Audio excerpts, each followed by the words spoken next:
محبت میں مومن بننا پڑتا ہے، خالی مسلمان بننے سے کام نہیں چلتا کہ آپ کہیں جی میں نے لا الہ الا اللہ محمد الرسول اللہ پڑھ لیا ہے اور بس میرے جنت میں دروازہ پکا ہے. نہیں.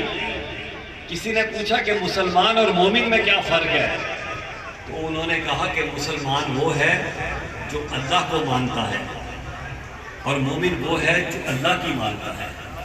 مسلمان وہ ہے جو حضور پاک صلی اللہ علیہ وآلہ وسلم کو مانتا ہے اور مومن وہ ہے جو حضور پاک صلی اللہ علیہ وآلہ وسلم کی مانتا ہے. آپ خود کہیں، اپنے گھر میں دیکھ لیں، آپ کا باپ، آپ کا بزرگ آپ کو 4 مرتبہ کہے اور آپ اس کی بات نہ مانیں، اور پھر آپ امید کریں کہ آپ کے ماں باپ آپ سے محبت کریں گے، آپ کے بزرگ تایا چاچا اور آپ سے محبت کریں گے. نہیں، وہ کہیں گے یہ بڑا بدنیاز انسان ہے. میں اس دن تقریر کرنے گیا علی مسجد حضور، تو میں نے اہل تشیع کو کہا کہ یہ جو آپ بڑا یہ مجلسیں پڑھ رہے ہیں اور جو میں آپ سے خطاب کر رہا ہوں اس کے ذریعے نہیں بخشے جائیں گے. یہ میں وہاں کیا آیا ان کے بیچ میں کہا جب قیامت کا روز ہوگا اور حضرت امام حسین جو نواسہ رسول ہیں وہ بلا کے پوچھیں گے کہ یہ بتاؤ کہ تم نے دنیا میں میرے لیے کیا کیا ہے، تو آپ کہیں گے کہ ہم نے جناب مجلسیں اٹینڈ کی، ہم نے جا کے جناب جلوس نکالے، ہم نے یہ کیا، ہم نے وہ کیا.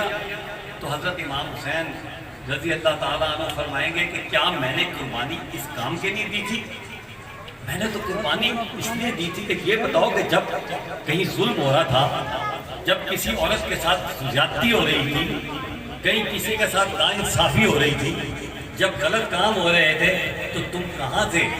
وہ کہیں گے ہم تو یہ کام کر رہے تھے. تو اس وقت حضرت امام حسین، یقین کریے میری بات بڑی سخت ہے اور یہی حضور پاک صلی اللہ علیہ وسلم بھی کریں گے کہ ہم صرف اس میں خوش ہو جائیں کہ یار بس نہیں ہم نے یہ 12 ربیع الاول منانی ہے اور بس شاید بخشے جائیں گے. نہیں، ہمیں ان کی ہدایت پہ بھی عمل کریں. تو حضرت امام حسین فرمائیں گے کہ تم میرے نہیں ہو، میں نے تو قربانی اس لیے دی تھی، میں نے تو اس لیے دی تھی کہ ظلم کے خلاف میں لڑوں گا.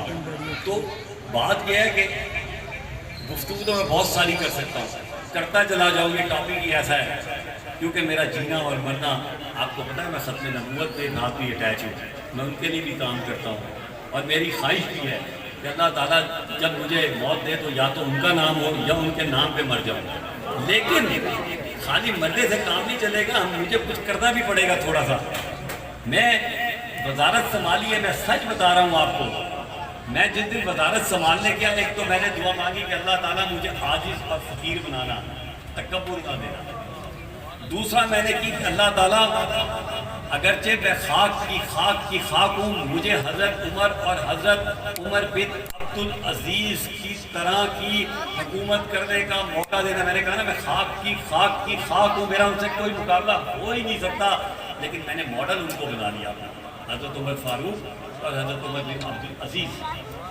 تو جب میرے پاس یہ ہوگا، اور تیسری چیز جب میں نے سوچا کہ اللہ نے جب مجھے وزارت دی ہے تو مجھے جنت میں اگر جانا ہے تو مجھے لوگوں کے دلوں کے ساتھ پڑھنا چاہے گا. مجھے اگر آخرت کا خوف ہے، میں ہر کام آخرت کرتا ہوں. بہرحال باتیں بڑی ہیں، کرتا چلا جاؤں، ختم نہیں ہوگی. میں پیر صاحب کا انتہائی شکر گزار ہوں اور میں یہ یقین کرتا ہوں کہ جتنی ہم نے یہ بات اٹینڈ کیے ہوئے دیر تھوڑی سی بس میری وہ ہو گئی، کمیونیکیشن کا مسئلہ ہو گیا.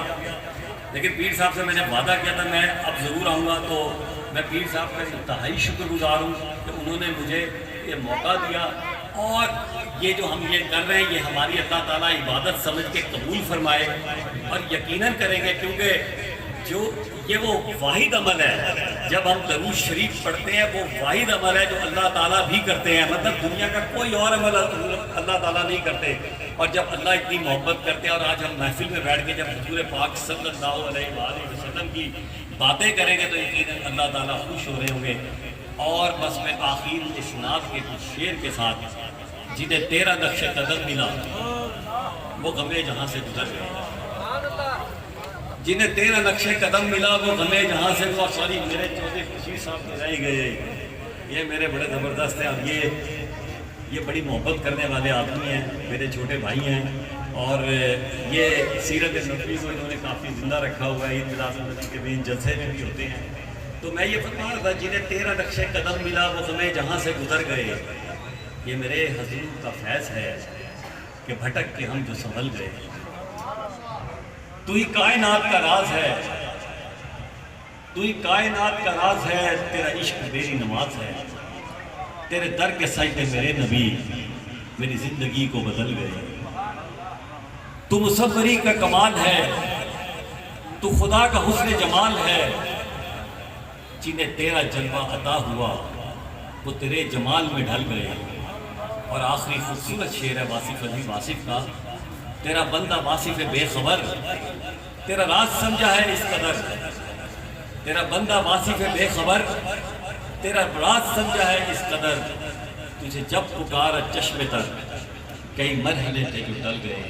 اللہ تعالیٰ میرا اور آپ کا حامی و ناصر ہو، اللہ تعالیٰ پیر صاحب کے اس درگاہ کو، اس ساری رونقوں کو اور زیادہ رونق کر دے، کیونکہ یہ اللہ کے نبی کا پرچار کر رہے ہیں۔ اللہ تعالیٰ میرا اور آپ کا حامی و ناصر ہو۔ بہت خوش۔ صدق اللہ العظیم و صدق رسول النبی الامین الکریم۔ صدائیں درود و سلام کی آتی رہیں گی، جنہیں سب کے دل شاد ہوتا رہے گا۔ خدا ان غلامان مصطفیٰ کو آباد رکھے، نبی پاک کا میلاد ہوتا رہے گا۔ رحمت اللہ تعالیٰ نے سے آپ تشریف لائے حضرت صاحبزادہ پیر خواجہ سلطان صاحب کے لفظ جگر، اور خصوص حضرت صاحبزادہ عبدالنافع گیلانی افرا شریف سے ہمارے میلاد کمیٹیوں کے صدور اور بالخصوص شہر راولپنڈی کی ایک عظیم سماجی شخصیت، بولے تو بھی پھول گرتے ہیں۔ آج قریب سے بہت عرصے سال بعد سنا، بولے تو پھول گرتے ہیں۔ ماشاءاللہ شاعر بھی بہترین ہیں، مقرر بھی بہترین ہیں۔ چودھری جمال ناصر صاحب، وزیر ڈاکٹر جمال ناصر صاحب، اور یہ پیچھے اگر جائیں تو کچھ رفاقتیں پارٹیشن سے پہلے کی بھی ہیں، تو اللہ تعالیٰ ان کو سلامت رکھے۔ اور حاجی پرویز صاحب، سجاد اکبر عباسی صاحب تشریف فرما ہے، فاروق چوہان صاحب، سب کا شکریہ ادا کرتے ہیں۔ رب نے اعلان فرمایا ہے کہ میں محبوب آپ فرما دیجئے جب فضل کیا جائے، ان پہ فضل کیا جائے، ان پہ فضل کیا جائے، رحمت کی جائے تو کیا کرنا ہے؟ قرآن ہمیں بتاتا ہے فَبِذَلِكَ فَلْيَفْرَحُوا، خوب خوشی کا اظہار کرنا ہے۔ آج آمد مصطفیٰ پر الحمدللہ جشن چراغاں کا اہتمام ہر سال کی طرح یہ 25واں سالانہ الحمدللہ یہاں پہ ہے، جو کہ 350 سے زائد مقامات پہ اس پروگرام کی تقلید شروع ہو چکی ہے۔ فَبِذَلِكَ فَلْيَفْرَحُوا، خوب اس کا چرچہ کرو۔ لیکن وزارت انہیں ملی، خوشی ہمیں بھی ہوئی، ہمیں خوشی ہوئی تو ان کو کتنی خوشی ہوگی؟ تو لَقَدْ مَنَّ اللَّهُ عَلَى الْمُؤْمِنِينَ إِذْ بَعَثَ فِيهِمْ رَسُولًا، قرآن نے اعلان کیا جب تم پر میں نے اے ایمان والوں تم پر احسان کیا، اپنا رسول تم میں بھیج کے، ایمان والوں کو کتنی خوشی ہوئی۔ سبحان اللہ۔ فَبِذَلِكَ فَلْيَفْرَحُوا، تو خوب خوشی کا مسرت کا اظہار کرو۔ ایک سوال کا ہم جواب دے کے درود و سلام کی طرف چل پڑتے ہیں۔ یہ ٹی وی پر بھی ایک اینکر نے سوال پوچھ لیا، عرض کیا حضرت سیدنا عمر صدیق رضی اللہ تعالیٰ عنہ کا قول یاد آ گیا۔ انہوں نے پوچھا علامہ صاحب سے، انہوں نے حضرت حسن بصری کا قول پیش کیا، تو ہم نے عرض کی الحمدللہ ثم الحمدللہ، حق ہے۔ من علا قرات مولد نبی صلی اللہ علیہ وسلم فقال رفیق فی الجنہ، کہ جس نے رسول اللہ کے میلاد پر ایک درہم خرچ کیا، کل قیامت والے دن میرا دوست بن کر میرے ساتھ جنت میں جائے گا۔ سوال کیا اس کا کوئی کہیں کانسیپٹ قرآن سے، حدیث سے، اقوال سے ملتا ہے؟ قرآن میں تو موجود ہے، حدیث میں موجود ہے، لیکن پیارے صدیق اکبر کا قول وضاحت کے ساتھ موجود ہے کہ جس نے رسول اللہ کے میلاد پہ ایک درہم خرچ کیا، میرے ساتھ جنت میں اور میرے رفیق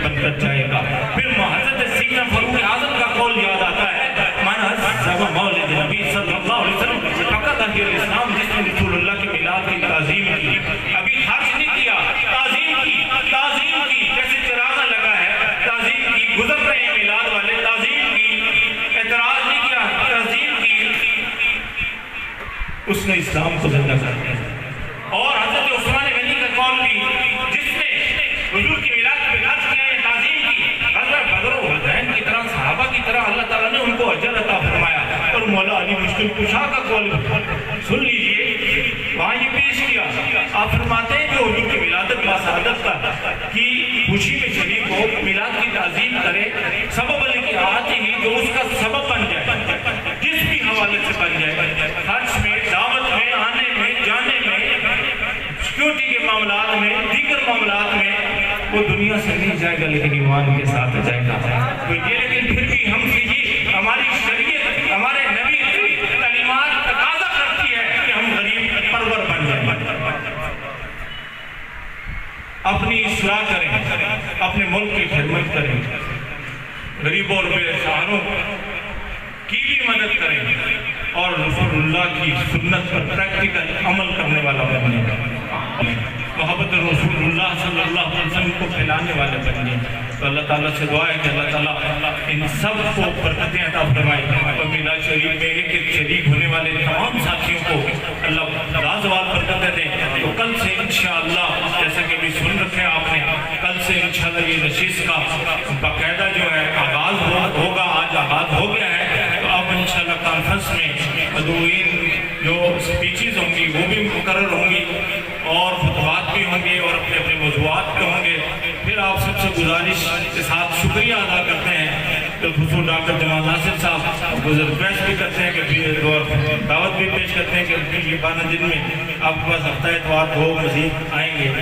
اور اس میں بھی آپ نے جیسے جب پنڈی ہوں تو تھوڑی دیر کے لیے آپ شفقت فرمایا کریں، اس سے ان لوگوں کے حوصلے بھی بڑھ جاتے ہیں، اور بہت سارے معاملات یہ سیکیورٹی کے بھی لیے حل ہو جاتے ہیں، محبت والے حل ہو جاتے ہیں. ہمیں تو حضور کی نگاہ کرم ہی کافی ہے. تو آپ کا پھر شکریہ ادا کرتے ہیں. الحمدللہ کچھ آلے آگے چلے چلے بیٹھے ہو، لنگر بھی بڑے ہوئے ہیں.